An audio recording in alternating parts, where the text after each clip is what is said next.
स्वीकार कीजिए ब्रजेश मिश्रा का और आप देखना शुरू कर चुके हैं द डिबेट। बहनों भाइयों, तीसरा चरण बेहद महत्वपूर्ण है। करहल से लेकर झांसी तक एक बड़ी राजनीतिक जंग लड़ी जा रही है।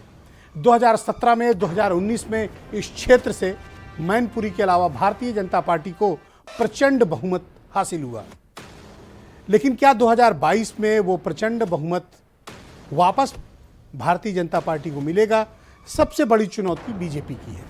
बीजेपी डिफेंडिंग चैंपियन है, इसलिए उसका अपना किला बचा पाना सबसे बड़ी चुनौती है, क्योंकि जिस पट्टी में तीसरे चरण का चुनाव है वो मुलायम सिंह यादव की बेल्ट कही जाती है, और वो किला तभी भेदा जा सकता है जब कोई बहुत बड़ी लहर या फिर राजनीतिक या फिर किसी की सुनामी आई हो, तभी भेदा जा सकता है। सामान्य परिस्थितियों में मुलायम सिंह यादव के किले को ढहाना या उसमें कुछ भेद करना बड़ा मुश्किल होता है। इस बार तीसरे चरण में क्या होने जा रहा है? हाथरस से शुरू होने वाला ये चुनाव करहल होते हुए कानपुर के रास्ते जालौन होते हुए जब झांसी से ललितपुर पहुंचेगा तो क्या गुल खिलाएगा, और तीसरे चरण में क्या महत्वपूर्ण चीजें हैं, हम इस विषय पर आज खुलकर चर्चा करने वाले हैं। बहनों भाइयों, उत्तर प्रदेश का चुनाव दिनों दिन बेहद दिलचस्प, राजनीतिक जोखिम से भरा हुआ चुनाव होता जा रहा है। मैं हमेशा से कहता हूं कि 7-8 राज्यों का चुनाव बराबर उत्तर प्रदेश का चुनाव। उत्तर प्रदेश का चुनाव किसी राज्य का चुनाव नहीं होता बहनों भाइयों, उत्तर प्रदेश का चुनाव देश का चुनाव होता है। उत्तर प्रदेश जिसको चुनता है, देश उसको चुनता है। उत्तर प्रदेश से जो मैसेज जाता है वो देश का मैसेज होता है, और उत्तर प्रदेश के जो मुद्दे होते हैं वही राष्ट्रीय मुद्दे बनते हैं। उत्तर प्रदेश कभी क्षेत्रीय मुद्दों पर वोट नहीं करता। उत्तर प्रदेश हमेशा राष्ट्रीयता की बात करने वाला सूबा है। तो इस बार उत्तर प्रदेश ने क्या तय किया है? तीसरा चरण, जिसकी 59 सीट्स 59 सीटें और 16 जनपद इसमें शामिल हैं, और ये तीनों चरणों का सबसे बड़ा मुकाबला है।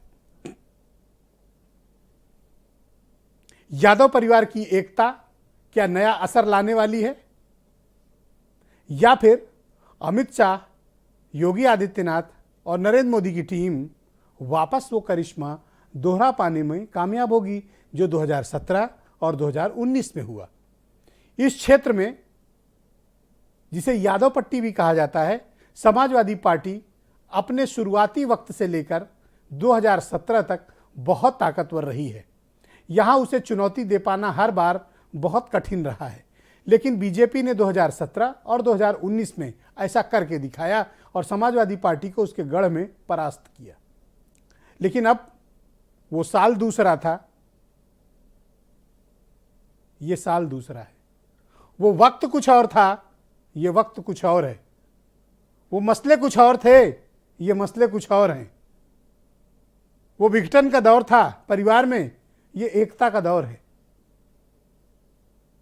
और इसमें कोई दो राय नहीं है, सबको सार्वजनिक तौर पर इस सच को मान लेना चाहिए। मुकाबला सिर्फ आमने सामने का है, यह हकीकत है। बाकी लोग साइड रोल में हैं, और दिनों दिन यह लड़ाई बड़ी भीषण और बड़ी राजनीतिक जोखिम से भरी होती जा रही है। इस क्षेत्र में करहल जैसी सीट पर आज बहुत हाई प्रोफाइल मुकाबला हुआ।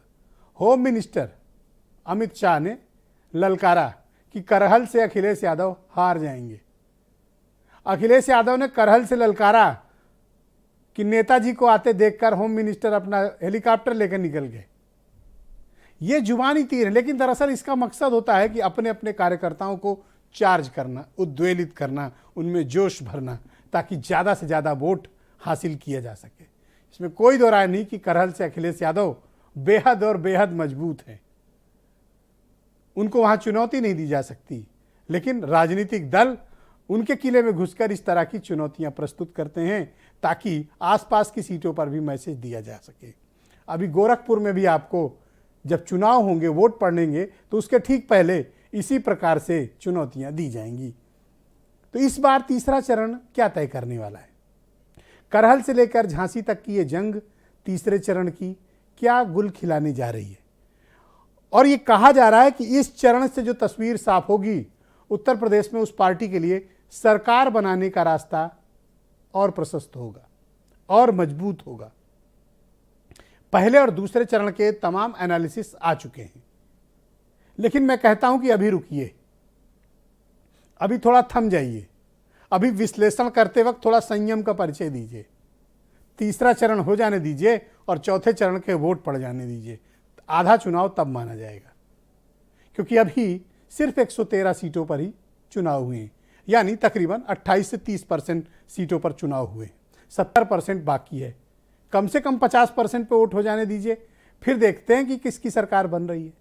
हम आज इस विषय पर चर्चा करेंगे कि तीसरे चरण में चुनौतियां क्या हैं, बीजेपी के पास अपना किला बचाने की क्या तरकीब है और समाजवादी पार्टी अपने साम्राज्य को वापस पाने के लिए क्या क्या हिकमत कर रही है। इस बारे में आज खुली विस्तार से सार्वजनिक बहस होगी। कुछ बयान सुनिए आप।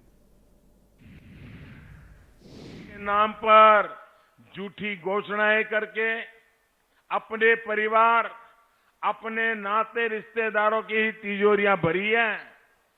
ऐसे घोर परिवारवादियों को अब यूपी की सत्ता के आसपास भी फटकने नहीं देना है।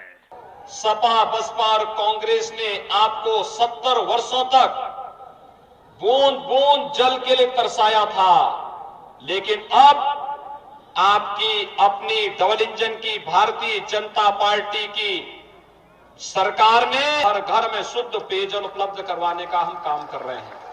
आज बड़ी भीड़ आई है, मामूली बात नहीं है।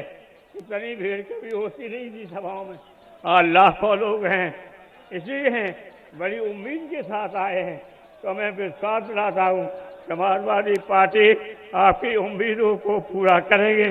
जहां नेताजी ने कुश्ती लड़ाई, जहां राजनीति सीखी और बड़े बड़े लोगों को उत्तर प्रदेश और देश में चरखा दांव लगा कर करके समाजवादी पार्टी को ऊंचाइयों तक पहुंचाया है। तो बहनों भाइयों, मैंने कहा वो साल दूसरा था, ये साल दूसरा है। क्या 2017 की कहानी दोहराई जाएगी? 2019 क्या रिपीट होगा? या 2022 एक नई इबारत लिखने के लिए उत्तर प्रदेश की जनता, इन 16 जनपदों के लोग तैयार हैं? हम आज इस विषय पर चर्चा करेंगे।